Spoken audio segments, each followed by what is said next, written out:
All right, I guess till next week. I think there's a lead acid battery on it. Huh? Recycling? We really can't recycle, let's say the truth. I don't think so. Now that there's the old man. I don't know. Oh.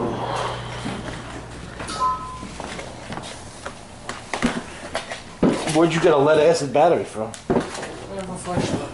Ah. Rechargeable. It's nickel cad? Or lead acid?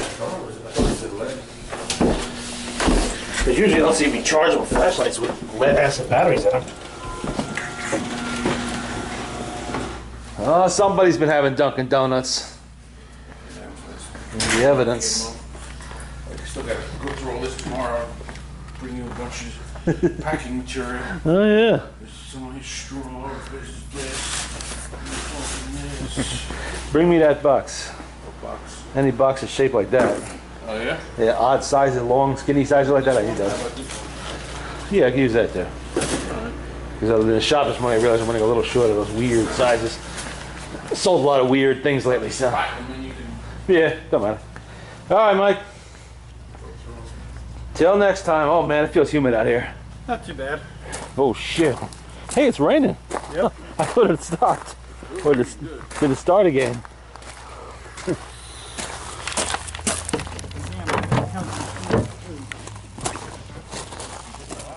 Yep. Missed his dinner, too. I can't believe it. He was gone 6 hours. Yeah, that's amazing.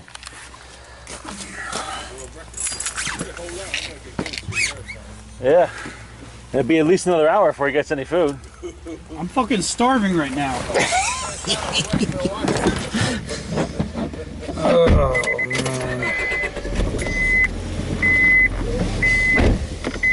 You have to be debating what sunk the Titanic and all the details for the next 300 years. Oh, if I could do this night all over again, or I would have canceled. Oh well. Why? No, I'm just saying. Well, I told Mike I got hit last night. I'm all fucked up with my sleep, so then what I always try to do is sleep in on Saturday. You know, stay up extremely fucking late, and then get up around 1:30 in the afternoon. Have a little something light, then I come to the diner hungry, and I'm up all night. I get a phone call the night before. Can you take me up to Massachusetts? Sure. And then we stopped to get something to eat on the way home. She's like, "Oh, let's go here." And I'm like, I'm sitting there going, "It's great. I'll be full and tired." You know, I don't like doing that. Shit. I guess the lesson from Titanic is that sometimes shit happens. You know, even if you do everything right, sometimes shit happens. Everything was done by the book. No, it wasn't. No. I'm saying some things were done by the book, and then let's go with loading the lifeboats. Okay, nobody knew what they were doing. Let's put 13 That's people. because you had a brand new crew that had never done the drills before, never worked together before. They didn't know how. And it's just like, you know, where do you want to start with the confusion and the, yeah. Who's in charge? Who goes where? Who do we put in this lifeboat? You know, and then how far back do you want to go with the amount of lifeboats? I mean, what angle, what area you want to pick? You know, and then it was a kangaroo trial, basically. We'll civilize and organize. Well, nobody was on trial. It was an inquiry. That's all. No charges were pressed because technically, E.J. Smith, being the captain, he was the man in charge. Bruce Ismay he was the chairman of the board of the White Star Line, yes. He didn't own the White Star Line, J.P. Morgan did, but, International Mercantile Marine owned it, which J.P. Morgan owned. But technically, he was just a passenger. So yeah, he should have given up his place in the boat to a child or whatever, like everybody else was doing, or a woman. He didn't. He chose to get in. He lived. Bad form and all that, but they couldn't charge him with that. But still, even in that time of... And they said that, he was pressuring the captain to keep the speed record up, to get to New York on time, everything else. But the bottom line was, E.J. Smith was the one in charge. His decision was final. And he didn't have to bow to pressure from Ismay because this was his last voyage. He was retiring. fuck's this man gonna do? Fire him? You know, he already had his position, you know, himself settled properly. He didn't have to worry about that.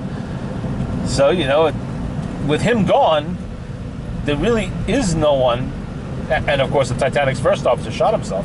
So there's nobody left really that you can drag over the coals too much, officially anyway. So for weeks and months, what was it like for him to go out in public and have people point and stare at him? Oh no, lifetime, not weeks and months. It was forever until he finally killed himself. And he died in the 1920s. I think he finally shot himself in the head or something. Because he said they would have like newspaper clippings or little cartoons. Oh yeah, they lampooned him everywhere. He was a social outcast. I mean, that society had very rigid rules of conduct in the upper echelons.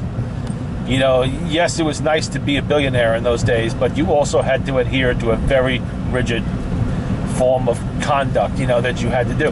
One of those was, yeah, no, not really that even. It was just rules of society of their part of society that said, you know, in a situation like that, you stood tall and took it like a man. You know, you faced death and you did your duty, as they said. And in this instance, their duty was to stand firm and allow the women and children into the boats and not to try to take those seats themselves, to go down with the ship like the captain. Like the movie, the guy with the top hat, the kid, his son, and the... That was actually Guggenheim. Yeah. And Benjamin Guggenheim, and that was his valet with him. And yes, multiple witnesses said he went back to his cabin, took off his life vest, dressed in his best evening wear, came back up took a seat and waited with a brandy with his valet while the ship sank. He made no attempt to go to the boats. No, he was a gentleman. He faced death. Mr. Andrews said he was last seen in the first class mat, or the... Yes. Andrews did not attempt to enter a lifeboat, nothing like that. The only ship's officers who entered lifeboats did so under the orders of E.J. Smith to take command of them. You couldn't leave 700 people floating in the middle of the ocean with no trained officers with them. So the third and the fourth officer ended up in the lifeboats, but they were ordered to do that, as were the seamen that were there. They were ordered in those boats to pull the oars. I just saw the 53 movie not that long ago. They didn't do too bad with it, actually. It's based on Walter Lord's book, A Night to Remember. Yeah, that was Stanley Lord's kid. Now, how old was he when he died, the kid? Oh God, he was very old. He was very old, man. I don't remember exactly how, but they said he spent years running around trying to interview passengers. You know, were a lot of different facts. What was the last song you heard? And there was, witnesses are notoriously unreliable in any situation like this. Yeah, you talk to 100 different witnesses, you can get 100 different versions of the story. That's why they said half said it sunk, or the half said it broke in half. You're talking to one witness said it was Nearer My God to Thee, another witness says another song, but then what times did they hear the orchestra? They might have been on the other side of the boat when they switched songs. So you don't know what the other last song was, or a boat pulling away from Titanic might have heard one song, but when they're out of earshot, another one played, so you don't really know. But the orchestra would have been playing, lighthearted tunes to keep the passengers calm. That's what their orders were to do. Right.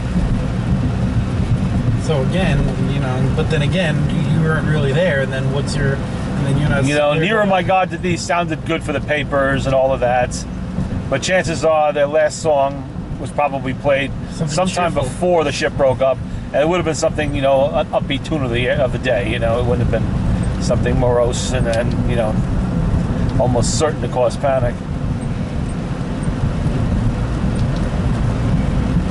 You start playing hymns, all of a sudden people realize, oh, wait a minute. Yeah.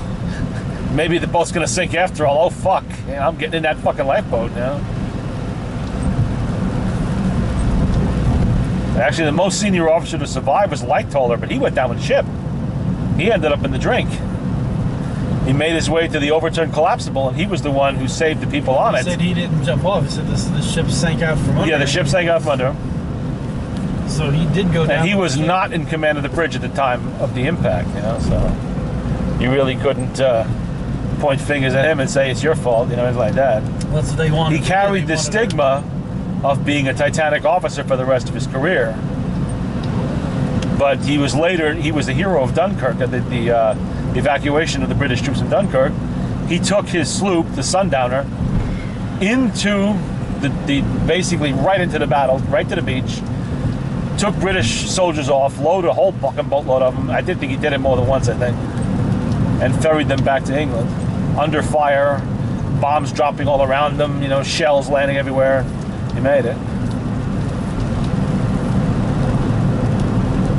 So It's amazing that nurse was on both ships that sank. Yeah, unfortunate for her, but Yeah, you know. I imagine she stopped sailing White Star after that. Got opening on the Olympic? I think no. Well, the Olympic had a long career and was eventually scrapped in the 30s. You know, it did have one collision that did not result in anything sinking, just damage. And that was it. It had an uneventful, you know, career after that. But the Olympic benefited from the Titanic in that they upgraded it almost immediately after Titanic sank. The Olympic got the double hull. The Olympic got the higher watertight compartments. And all the things that would have kept Titanic afloat. But they were not true watertight compartments, though. Because they didn't go all the way up to the top deck. Right, Of course they were. because therefore, in my mind, you can't call those watertight compartments. No, you can't. Not really. When you sit on an airplane and they shut the door and your ears popped, okay, that's watertight. Yeah. That's airtight, okay? I spent, you know... The only ship of that era that had real watertight compartments was the Great Eastern. Because they were actually sealed all the way to the top and across. So they were in individual boxes, and I believe it had more of them than Titanic did.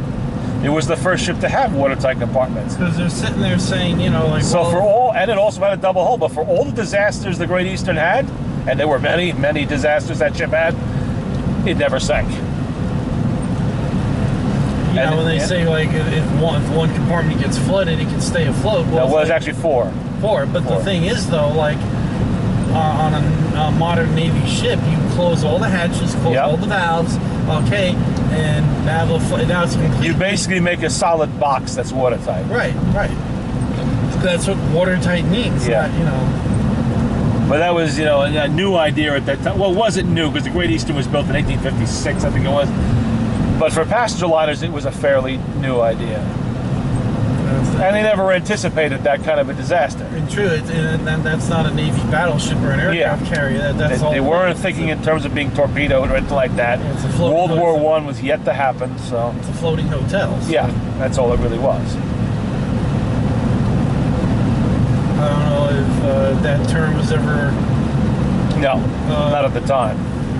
It's like a waterproof watch. Now you don't see that no more. It's called water resistant. Yes, There's no such thing as a... Because you drop the damn thing to 2 miles under the ocean, guess what? It's not waterproof anymore. Right. I never understood is why the champagne bottles didn't explode on the way down. Pressure. Champagne is under pressure to start with, plus they're filled with liquid, which is already, you know, you can't, liquid. You can't compress it any more than it is. And they said when they... If the bottles had been full of air, yes, they would have imploded. They said when they brought those bottles up and they drank some of them, it was delicious. Because they said it was kept cold. Yeah, and there was wax seals. They were auctioning that shit off for, I think, what, 100,000 a bottle or something? I don't know. I have no idea. Then they had coal. You could buy little pieces of coal out of the... Yeah, I know.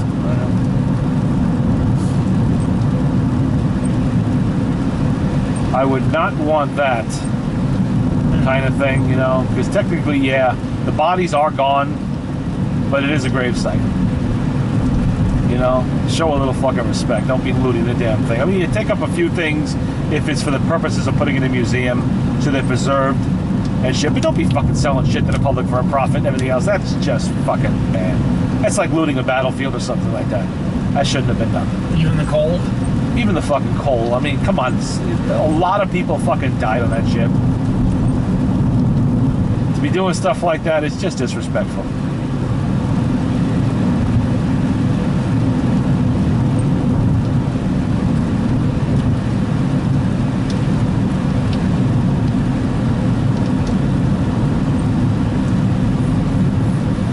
Not to mention the bad hoodoo attached to all that, you know. Well, didn't we see one special where they were talking to somebody or something at the museum? Yeah. And then they bring up. Object hauntings. Yes. Yeah. They brought up some shit off the ocean floor, and they were talking to. And it wasn't mumbling. It was a clear conversation they were having. Yeah. Do you want us to leave? No, not yet.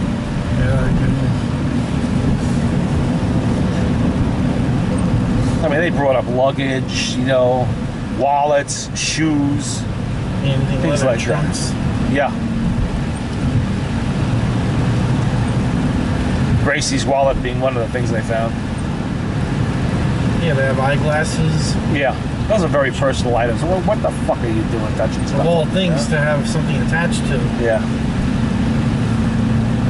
In fact, those eyeglasses were being worn when you went to the bottom. Oh, I see we've hit 200,000. 200,885. Yeah, true. People probably were wearing those things when they went. And what they've been reporting is they keep finding shoes in pairs. Why is that? Yeah, because that's where they came to rest. leather. The leather preserved them, and they're the only part of the body that's left. That's why you find shoes in pairs. And they were like laying. Yeah. They were laying In the on their position back. where they. They said it wasn't because same thing with the dishes. Yeah. They were all laid nicely. That's because when the cabinet broke open, it went down and whatever soft landed. That's why the dishes were all lined up very nicely. Yeah.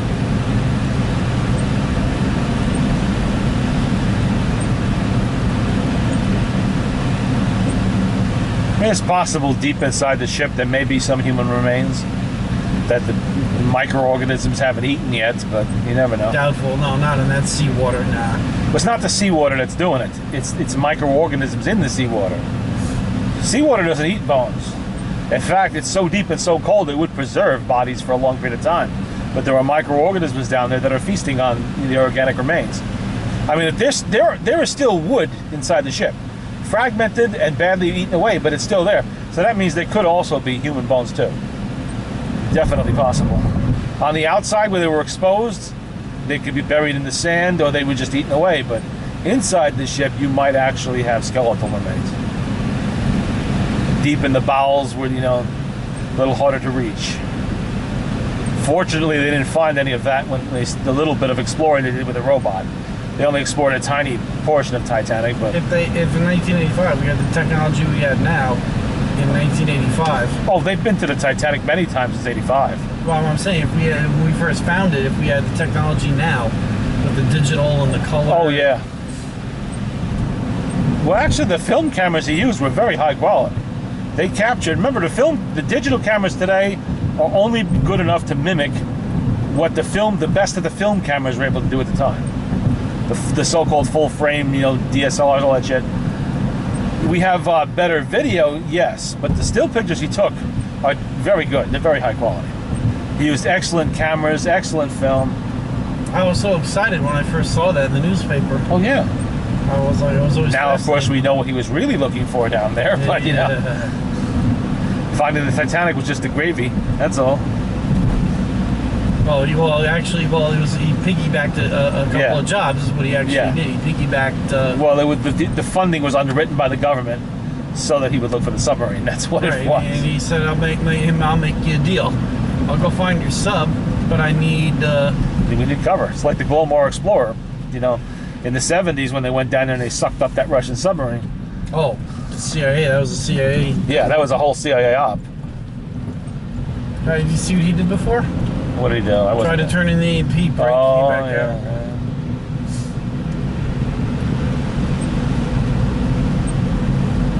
Well, actually, I thought it was the other way around. I thought it was you're going to go out and find the sub, and he said as a reward you get to go look for the Titanic for a week. I don't think it was, or was that? That's what I thought. Well, because the sub was thought was in the same basic general location, they needed a cover. They needed a cover to do it, and the Russians were dogging it every inch of the way too. They were there. Spy ships were there and everything.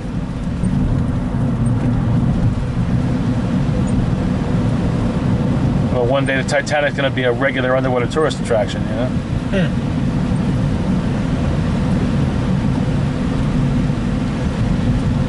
Too bad they weren't able to bring up that sub. That was a Howard Hughes design. They did bring it up Well, they did got about half. They got a chunk. They got enough of it. They weren't trying to bring the whole sub up. They were trying to bring up the part with the good stuff in it. You know, they didn't want to bring up the reactors and shit like that. That'd be suicide. They wanted to bring up a missile, which they did. They actually succeeded.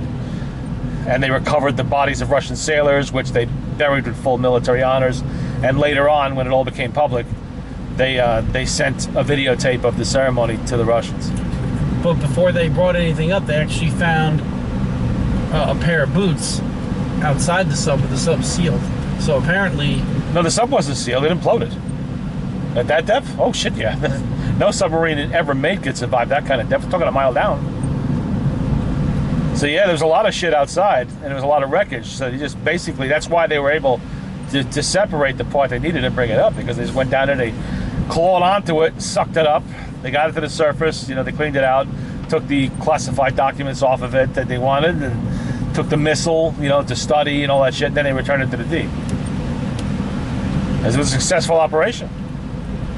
They would have liked to have gotten other parts of the sub too, but they couldn't get it all. But they got enough. They got enough to make it a success. They had what they wanted on it. And for a while, the Russians may have suspected any number of things. They couldn't prove anything. Then they were trying to blame the Kursk on us. Well, no, that was an internal thing. It wasn't anything to do with us. They know exactly what happened to the Kursk. That's no mystery. And it was just an accident. They were fucking around with a torpedo. They spilled fuel from it. And what they don't know is what the hell happened to the Scorpion. That's what they don't know, what the fuck happened with that. Yeah, it could have been any number of things. I mean, the Russians lost a lot of subs too.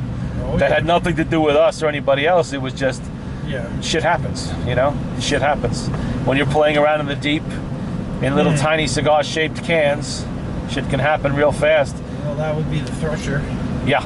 Off of New England. There. Yes, it was, yeah. And that didn't go down in one or two pieces. That thing fucking blew up. Well, it hit its implosion depth and blew up. You know, it imploded. It didn't blow up. It just imploded. Yeah, and it was a million freaking... Yeah. Oh, yeah. The only thing really recognizable was the screws in the conning tower. Yeah. And maybe a section of the bow. The rest of it... Yep. What a fucking way to go. Probably some form of accident, you know, we'll never know. A valve, no, they knew a valve didn't open up. What was that happen? Oh.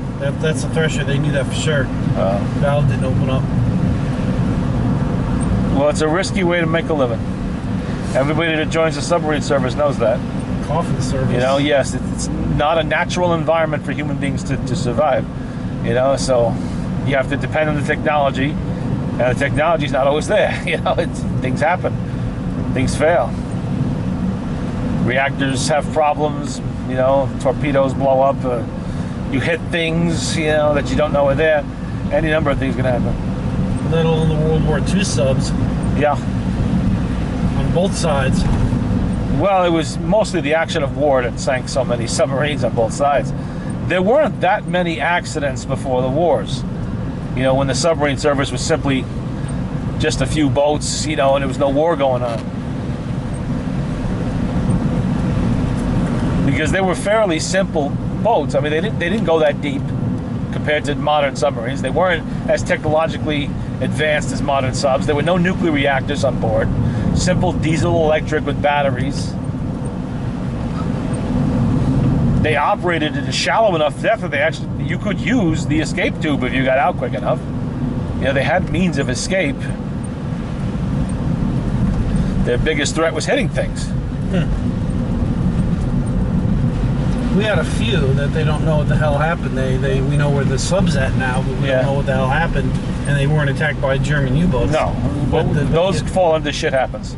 That's what they fall under. There was only a couple of three. Yeah. And then of course the rest are all, the families don't know what the fuck happened to U-58. Oh yeah. You know. Records weren't always clear either, especially during the war.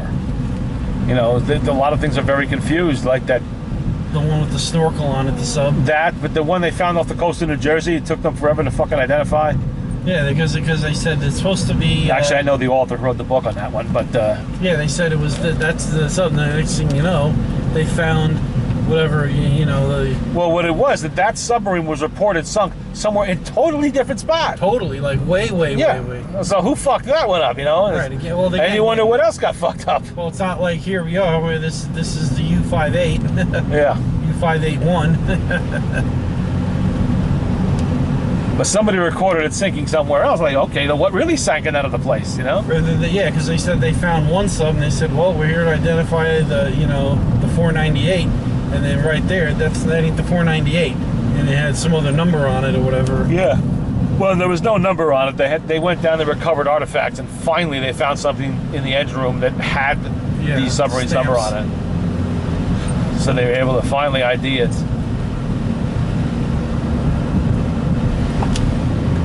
Then they went and found another one where it was supposed to be, and that wasn't it either. And they found a third one. It's like, what the fuck? Yeah. So they finally, on the third sub they found, then they finally identified the one that was supposed to be sub number 1. They identified 3 subs that were bought to. Oh yeah. Will the real ones please stand up?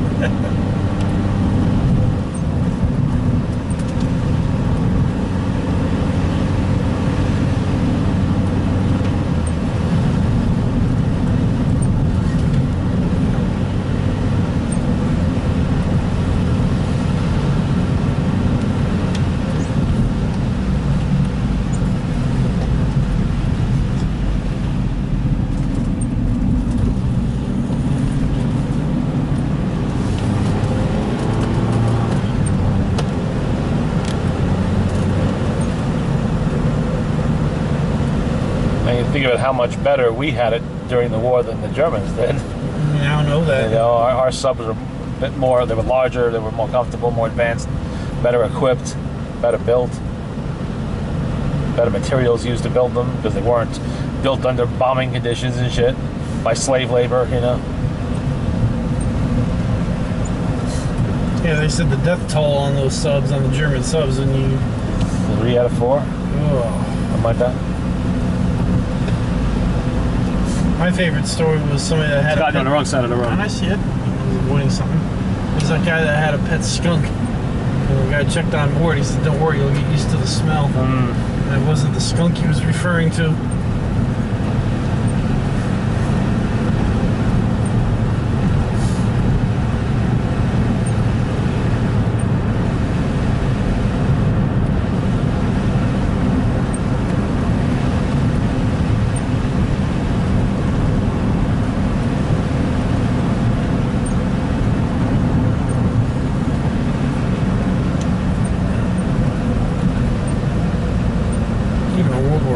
Boat. Ugh. Well, that's the ones I'm talking about. I would not want to be, if I had, no way I would want to be on any of those, no way.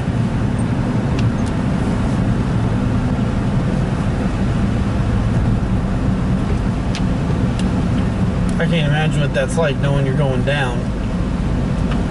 Not fun, but at least it's over quickly. As long as it's deep enough water to implode the boat. Or if a depth charge finds you, it's over very quickly. Just boom, bang, as you're gone. That's it.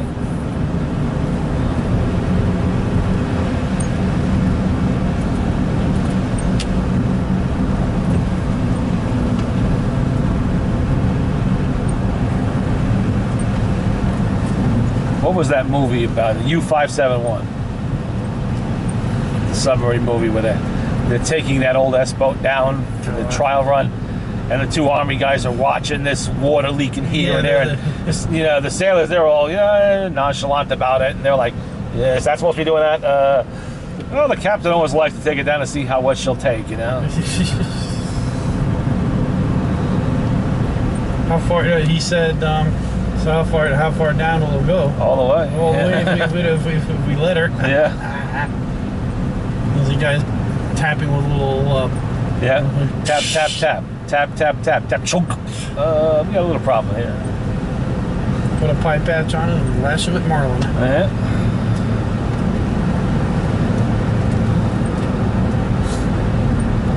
Fortunately, those boats were fairly quickly replaced. By 1943, 44, it was totally revamped. The whole service was different. We didn't build submarines the same size as the Japanese submarines, but the Japanese submarines were really bad.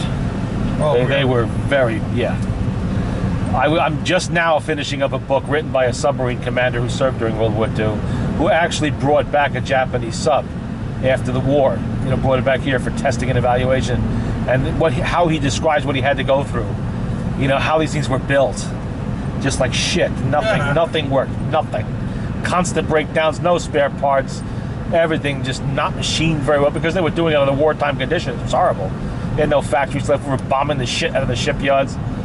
Everything's leaking. Everything's fucked up. You know. And this is what the Japanese had to work with. And they did. I mean, they did sink the Indianapolis with a boat like that, shit like that. And this is one of the big ones that had the hangar on it. You know, the pride of the Japanese submarine fleet. And still, the way he described it's like, oh my God, you know, because night and day compared to a U.S. boat. You know, it took them months just to get it seaworthy enough to sail it across the Atlantic. And this was in 1945, you know, late 45.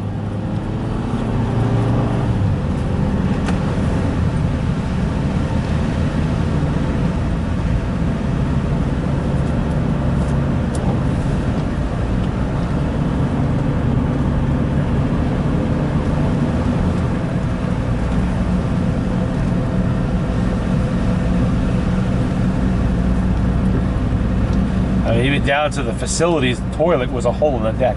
God. Yeah. Which led to a pipe, which supposedly led to a tank somewhere, you think, and who knows where from there. Close off one valve and open another. Yeah, I guess. I hope it fucking doesn't backflush on you.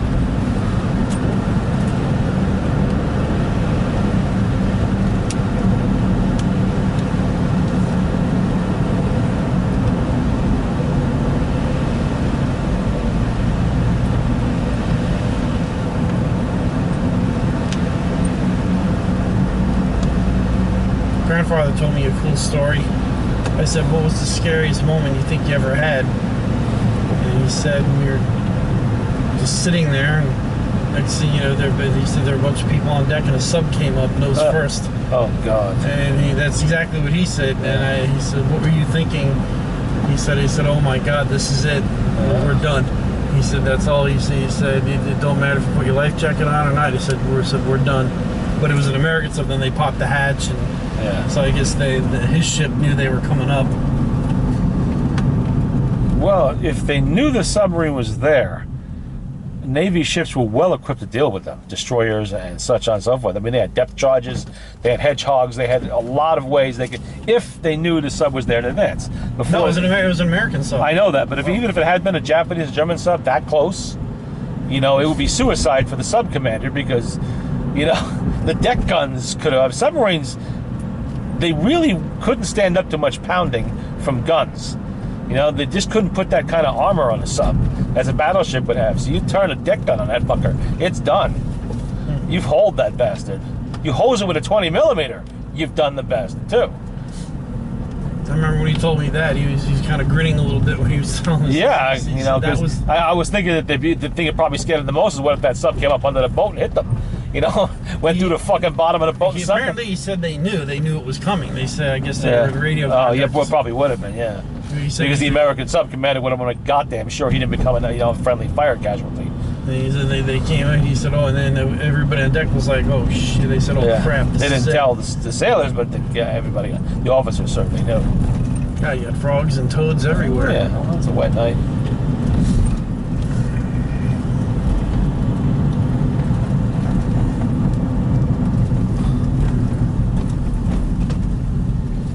Now, where's Tiger? Is he still out in this? Oh, yeah, he does come in the summertime. Not even in this, huh? Nope. Nope, only cold ever brings him. He'll be around somewhere. Probably sleeping by now, I imagine. All right, Scott, we'll see what happens next weekend. What the hell happened to my fucking camera? Oh, there we go.